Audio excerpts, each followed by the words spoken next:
The prehistoric park was finally finished.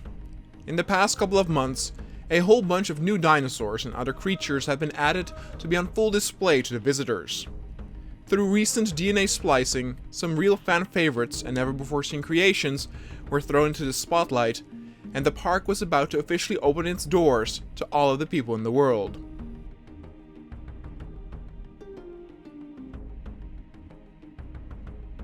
Up until this point, most visitors were able to attend, but they still had to go through a certain process to earn tickets, and from this time onward, they could just reserve their entry in advance. Obviously, the waiting times until you got a valid ticket were very long, and some people needed to book months in advance to secure a good spot.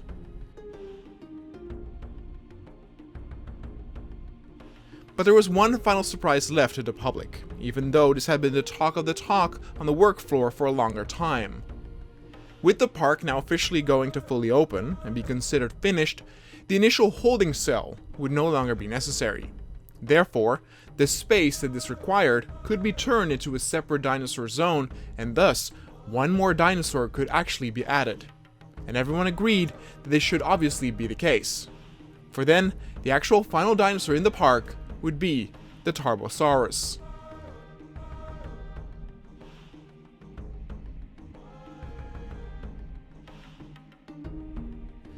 The interesting thing about this predator and magnificent creature is that there's a lot of divisiveness on if this dinosaur is actually its own species or merely an Asian representative of the Tyrannosaur, much like we have many animals in common nowadays in different continents, yet they differ slightly.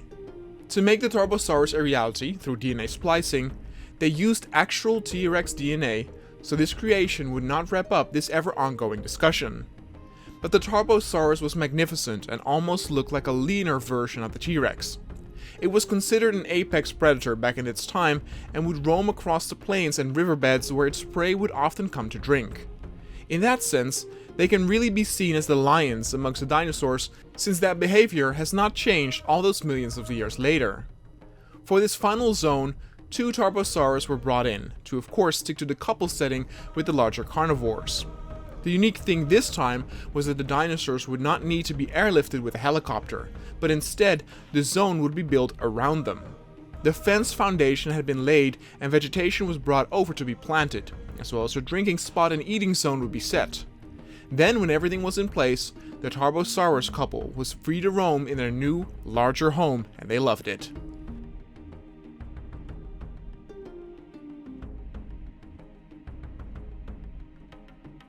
They actually stuck with each other a lot, showing a lot of devotion to one another, just as has been seen with some T-Rex couples that stick together even after they had offspring.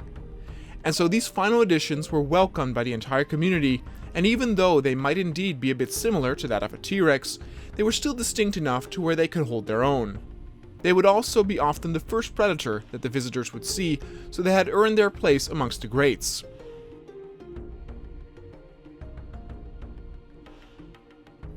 And then the park was truly finished, and it had sprawled its arms over the entire plain with dozens of different species, of which some were even non-dinosaurs. The initial launch for this park started with the gene splicing and mixing of the hybrids to create new dinosaurs never before seen, including the Yangtrontosaurus, the Concavenator, or the Diabloceratops. But of course the park started small with its creation of the Dimetrodon, which was the first step of many to come afterward. The Dimetrodon still received so much love by the visitors since that is where it began with the park. Some of the really old school dinosaurs and creatures like the Iguanodon pen that held an oviraptor for the first time was instantly loved as well. The next major step was obviously the addition of animals like the mammoths and the woolly rhinos, thereby furthering the horizon even more on the possibilities that could be done with a park like this. Scientists became ever so more bold with their experiments, which of course eventually led up to the addition of creatures that came straight out of the movies like Disney's Dinosaur or Peter Jackson's King Kong. The dinosaurs seen from Skull Island were a big hit, but some felt that the scientists went a bit too far with what they wanted to create a fantasy creature like Godzilla. Those who wanted to stick more to the facts broke barrier after barrier, as new breakthroughs in splicing technology led to more newly added dinosaurs than ever before, and at its current state, we were merely in its infant years. There were so many customly created new dinosaurs now on the potential market that they could not fit in a park with this architecture.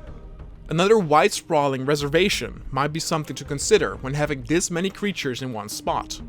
For now at least, this prehistoric zoo would flourish and enjoy its wondrous time as people from all over the world, both young and old, gather to enjoy their passion for dinosaurs, history, and Mother Nature itself.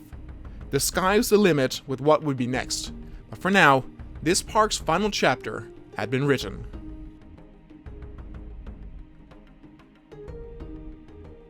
Hey everybody, and thank you so much for watching my latest season in the Jurassic World Evolution cinematic series. I know that there was a long time between season 4 and this new season, so I apologize for that, but with the newly added modded dinosaurs, I think the sky's the limit, and I'm very excited for what new seasons I will create in the future. Now in this part of the video, I will talk a little bit about what I thought about the series, some highlights, some things that could have been better, and my future plans. So this is actually going off script, but this actually gives me the chance to talk to you guys directly instead, of just reading out the script I write in each episode. While this is happening, we will see beautiful imagery from the actual parks. This is the park tour. It's not going to be a park tour like I did with the Safari Park in Season 3, where you actually go through the park in real time. Simply the architecture in the sense that there are all these narrow paths makes it really difficult to actually showcase it that way. But we will have, eventually I will do another Safari Park, and then we will have a proper tour like that. So what did I think about the series? So first of all, this was by far the longest season in all of my Jurassic World Evolution series. I believe that the previous seasons all were closer to 6, 7, 8, maybe a few more episodes, and that was about it. And I think this one is over 26 episodes long, meaning that when we eventually also get, the entire season as one video, that's going to be one heck of a long video. But I was very excited about this, and I'm very happy with how this turned out.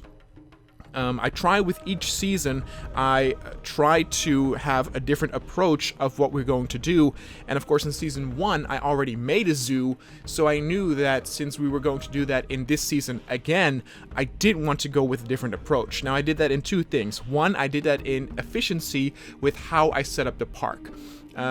There's very little room in terms of, shops, stores, facilities for guests. It's all about creating as much space and as many different zones for the dinosaurs to add as many as I could. I do believe that has happened, but of course, and we will talk a little bit about the modded dinosaurs, but so many have been added that, I couldn't get nearly half of what they what has been added on the market right now. But the modded dinosaur was actually the initial output or initial reason why I started this. I remember very well when on the Nexus mod page, several new modded dinosaurs or creatures were added, and creatures like the Oviraptor, the Dimetrodon, and when I saw that there were maybe, 5, 6, 7 plus modded creatures on there, I realized that a season could be made around this, and it started in the first episode where we added, of course, the Dimetrodon, and I think in the second episode we added the Oviraptor. Shortly after that, of course, the Mammoth, the woolly rhinos, and from there on out, more and more modded dinosaurs were added. Now, the issue in the beginning was that a lot of these modded creatures replaced dinosaurs that were currently in the game. For example, the Torosaurus. The Torosaurus changed. I believe the Torosaurus was replaced by the woolly rhino. The Yangchuanosaurus, for example, replaced the Allosaurus. So many of the vanilla dinosaurs I suddenly could not have in the park again.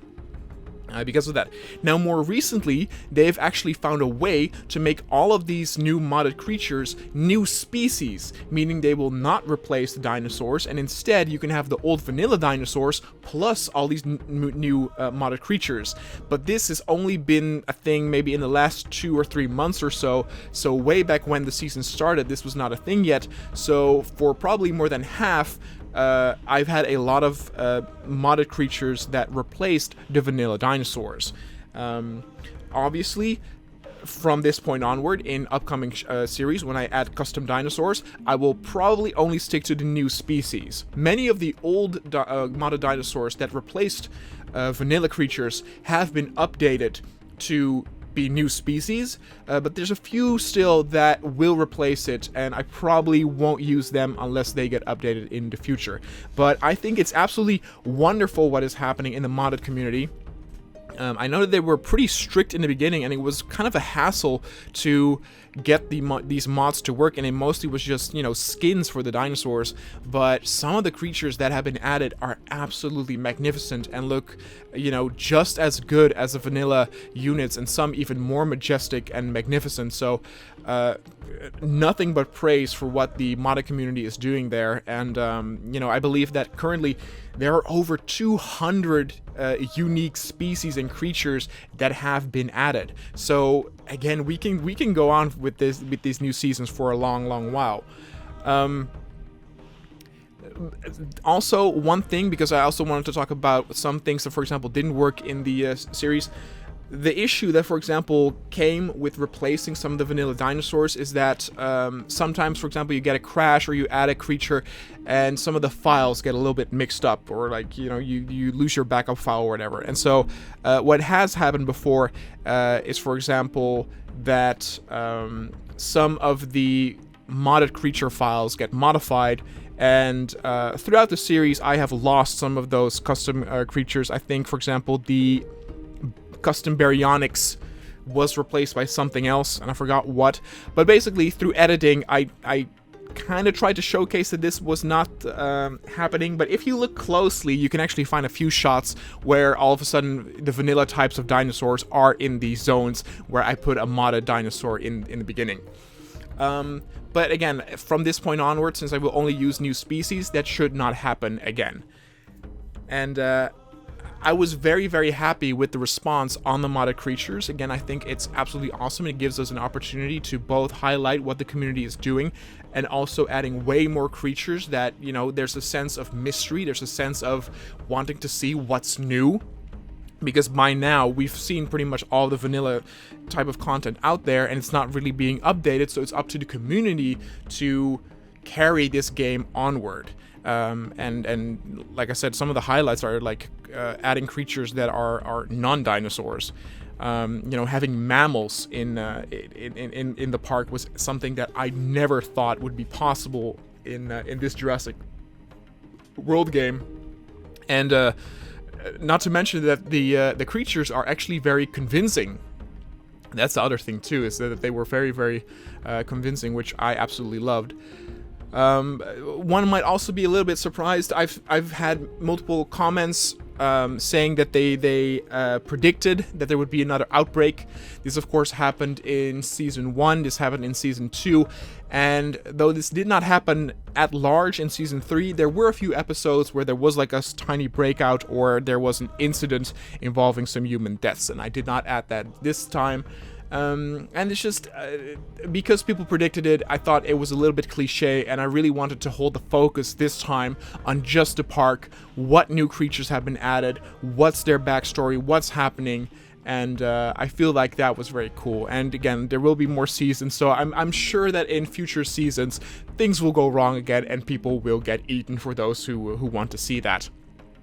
In general, people were always very excited to see new creatures, even also the prehistoric mammals.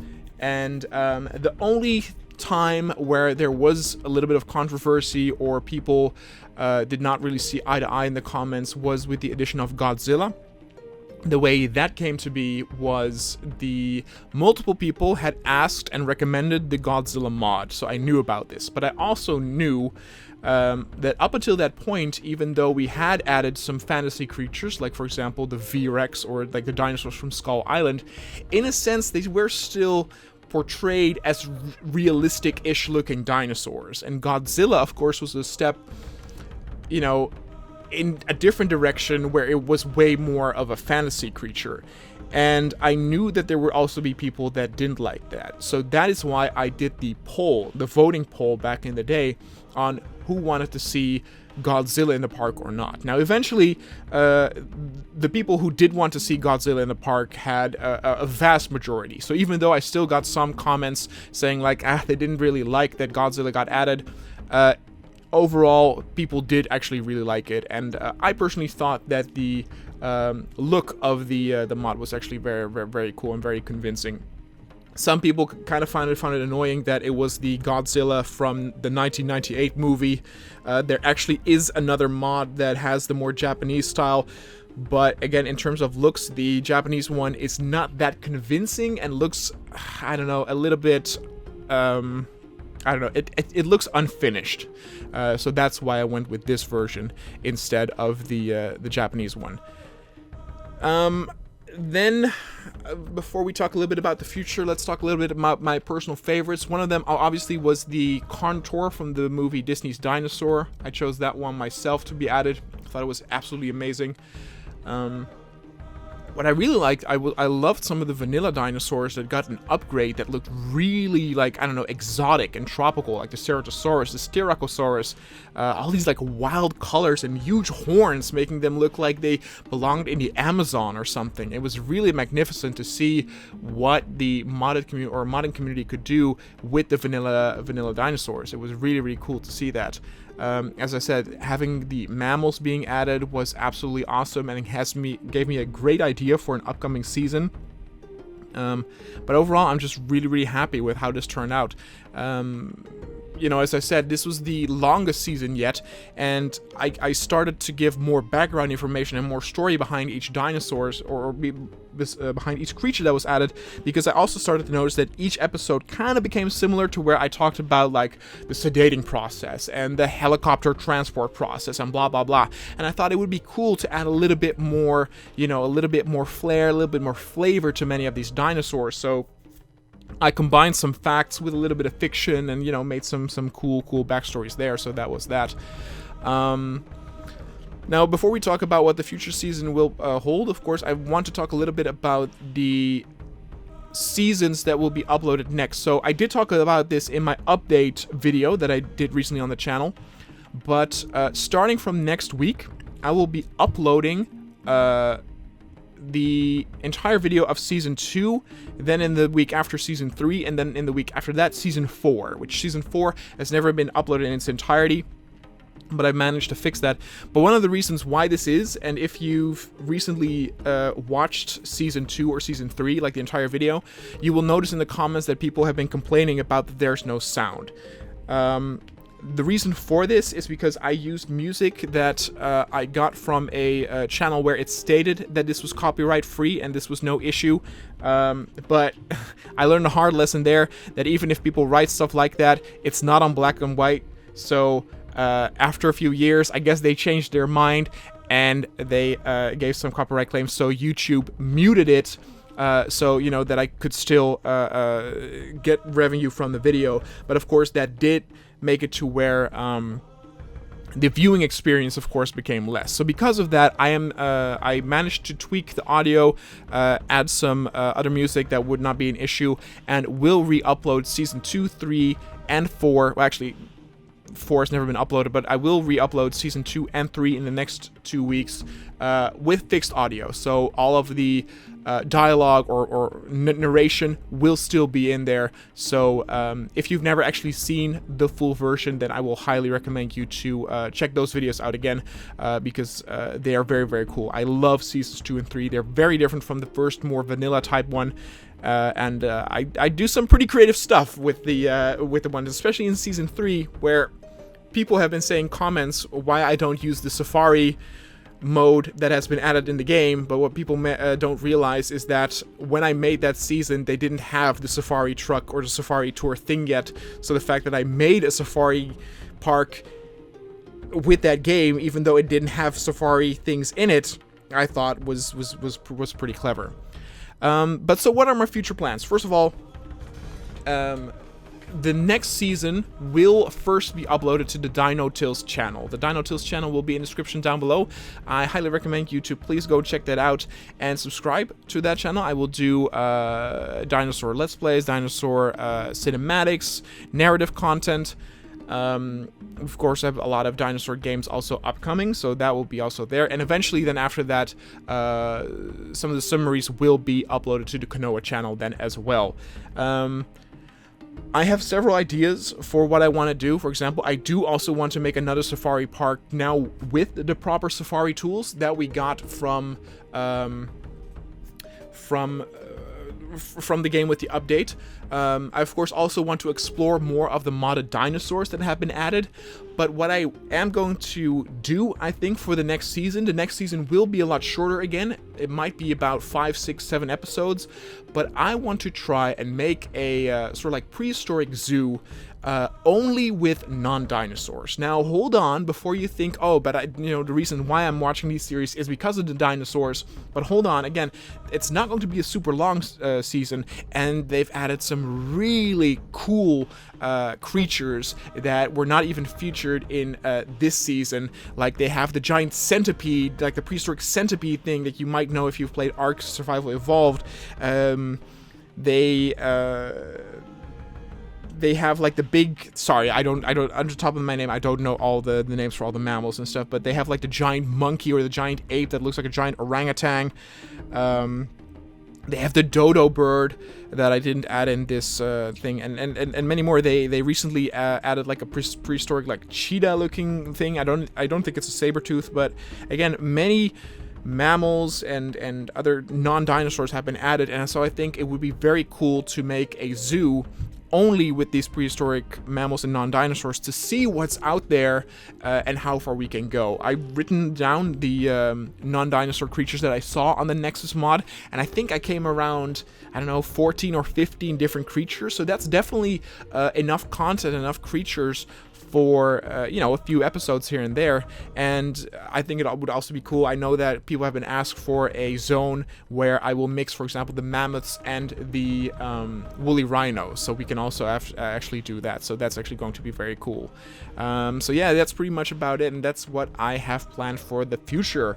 Thank you so much for listening to me rambling on about this, but again, this is the chance that I get to talk to you guys directly, to share my thoughts on this current season, on seasons that we will have in the future, and I hope that you guys will stick with me and will also join me on all these wacky new adventures that we will have in upcoming series with Jurassic World Evolution. Anyway guys, thanks so much for watching and all the support, and I will see you guys next time.